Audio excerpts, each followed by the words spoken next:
네, 안녕하세요. 반갑습니다. 이승훈 소장입니다.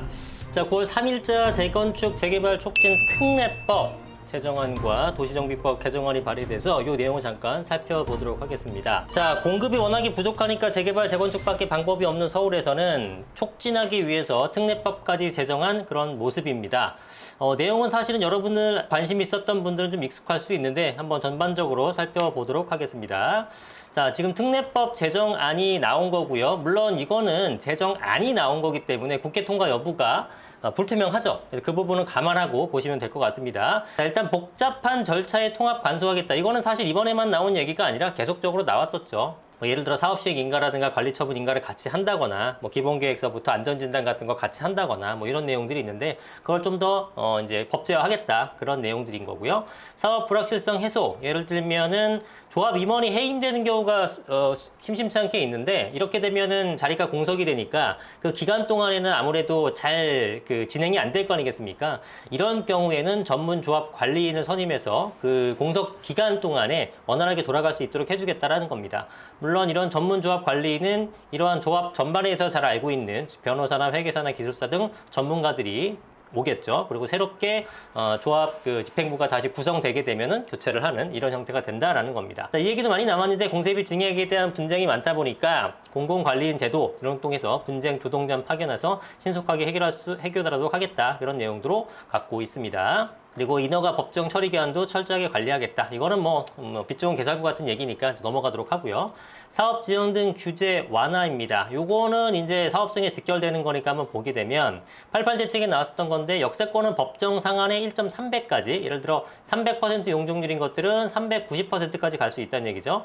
역세권 아닌 것들에 대한 것들도 법적 상한의 1.1배. 어쨌든 용적률이 상향되는 거니까 이거는 좋은 거죠. 이런 것들도 한번 진행해 보겠다라고 합니다. 자, 여기까지가 특례법에 대한 내용입니다. 별거 없죠, 사실은. 그리고 이제 도시 및 주거환경 정비법, 소위 말하는 도정법이라고 하는데 재개발, 재건축에 관련된 최상위법이라 보시면 될 것 같습니다. 이 법에 대해서 개정안이 있기 때문에 그 내용도 한번 살펴보겠습니다. 역시나 절차 간소화라는 얘기가 나오는데 정비계획을 수립할 때요. 토지 등 소유자 각각에 대한 분담금을 추산하도록 되어 있습니다. 지금 이미 현행법에. 그래서 너는 나중에 얼마의 분담금을 내면 몇 평을 갈 수 있을 것이라 나오는데요. 이거 맞출 수가 없습니다, 사실은. 왜냐면은 정비계획 수립할 때면 진짜 완전 극초창기인데 나중에 10년이 될지 7년이 될지 15년이 될지 모르는 미래의 공사비와 일반 분양가와 이런 것들을 다 정확하게 알아야지만 되는 건데 미래 가격 추산하는 거랑 뭐가 틀립니까? 그렇다 보니까 좀 어렵죠. 그래서 이런 것들을 하지 않고 대표 유형에 대해서만 분담금 추산할 수 있도록 간소화되었다. 특히나 초기에 정비계획 수립할 때 분담금 추산할 때 보수적으로 안 하죠. 여러분들한테 5억 분담금 내라 그러면 누가 찬성하겠습니까? 그러니까 처음에는 빨리 하기 위해서 우리 분담금 없어요. 내지는 1억밖에 안 내요. 5천이면 됩니다. 이렇게 얘기하고 나중에 점점 많아지게 되는 케이스가 10중 8구라고 보시면 될 것 같습니다. 네, 그러느니 차라리 절차를 간소화해서 대표 유형만 간략하게 하는 것이 더 낫다라고 생각이 들고요. 제가 안 그래도 재건축 사업성 분석을 일주일에 한 번씩 매주 금요일마다 올려드리고 있습니다. 거기 보시면은 좀 특징적인 아파트들, 잠실이든 은마든 여의도든 이러한 재건축 대상 아파트들에 대한 전반적인 사업성 분석을 해놓은 것들이 있기 때문에 그걸 한번 둘러보시게 되면 그냥 감을 잡는 데는 어느 정도 도움이 되지 않을까 생각되기 때문에 그런 참고 영상 보시면 좋을 것 같고요. 자, 이 내용 중요한데 재건축 사업의 조합 설립 동의 요건인데 원래는 4분의 3 동의, 75% 동의에서 70% 동의로 바뀌었습니다. 완화된 거죠. 그러면 나머지 30%는 반대하게 되면 매도 청구라든가 이런 식으로 하게 되니까 아무래도 빨라졌고 그 다음에 동별 2분의 1, 그러니까 재건축, 재개발은 이런 게 없는데 재건축은 아파트, 기존의 단지형 아파트를 하는 것들이 대부분이다 보니까 동별로 있잖아요, 동별로. 근데 전부가 다 한 동은 40%만 동의했어요. 그래서 동별 2분의 1 요건을 못 채웠는데 나머지 한 19동은 전부 90% 동의로 막 적극적으로 하는데 그 가운데 있는 한 동이 우린 안 할 거야 이래버리면 전체가 다 못하는 그런 상황이 발생할 수 있죠. 그래서 그런 걸 막기 위해서 동별 2분의 1, 50%가 아니라 무려 33.3으로 크게 내려왔죠. 17%포인트가 다운됐기 때문에 상당 부분 완화해서 사업을 착수할 수 있는 요건을 갖췄다.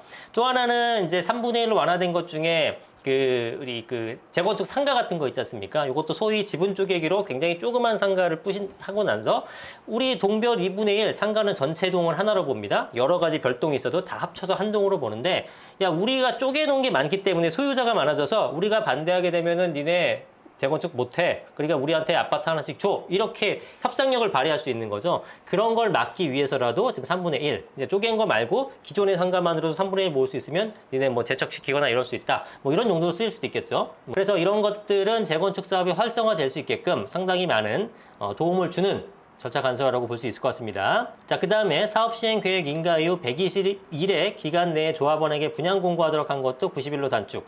120일이 90일로 단축되면 한 달 단축되죠? 그러면 이걸로 뭐 조합원 개개인이 굉장히 많은 어떤 혜택을 보는 건 아니지만 어쨌든 단축됨으로써 그 기간 동안에 비용 세이브가 되는 것들은 뭐 십시일반 어쨌든 조합원들의 이득이 되는 거니까 비용을 지불하는 것도 아니고 정부가 이렇게 해서 바꿔준다고 하게 되면 뭐 어쨌든 조합원 입장에서는 기분 좋은 일이죠.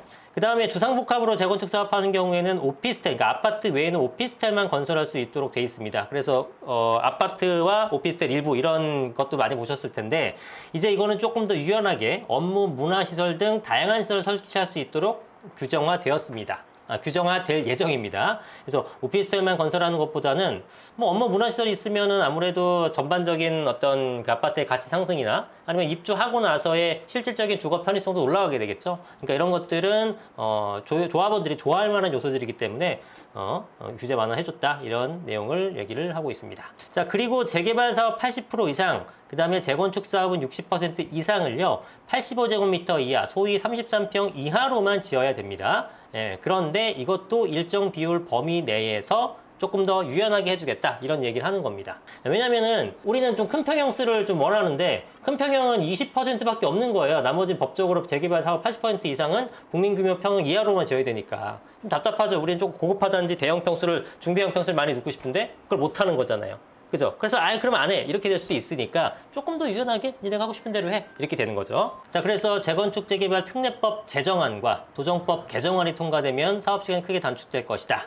그리고 유연한 사업 추진, 도심 공급을 빨리 할 수 있을 것이고 일기 신도시도 차질 없이 될 것이다 라고 얘기를 하는데 여기서 마찬가지지만 정기 국회에서 법안이 논의될 수 있도록 환경이 조성된 만큼 뭐 적극 협의해 나갔다. 결국은 국회 통과가 돼야 되는데 이 부분이 좀 불투명하기 때문에 어떻게 될지는 좀 더 모니터링을 할 필요는 분명히 있죠. 그래서 그 부분이 이제 참 어렵습니다. 좀 노력을 해줬으면 좋겠어요. 근데 현실적으로 지금 여야가 좀 대치하는 상황이고 민주당과 국민의힘 의원 간의 어떤 부동산을 바라보는 관점이 워낙에 다르기 때문에 이게 어느 정도까지 협의돼서 통과될지는 미지수입니다만 어쨌든 정부는 이러한 대책들을 내놨습니다. 근데 1십 대책도 그렇고 88 대책이 얼마 안 됐지만 그 전에 대책들이 나온 것들을 다시 이렇게 뒤져보십시오. 그러니까 우리가 1십 대책 나왔을 때는 막 관심 있게 보다가 그 다음에는 전혀 신경 안 쓰잖아요. 그러면 그때 했던 것들이 한 6개월, 1년 지나게 되면 잘 이행이 됐느냐? 사실 이행 안 된 게 태반입니다. 그래서 이것도 이 내용에 너무 집중할 것이 아니라 이거 실제로 될 만한 것들인지 현실적으로 어느 정도 될 것인지를 보는 것도 여러분들 중요합니다.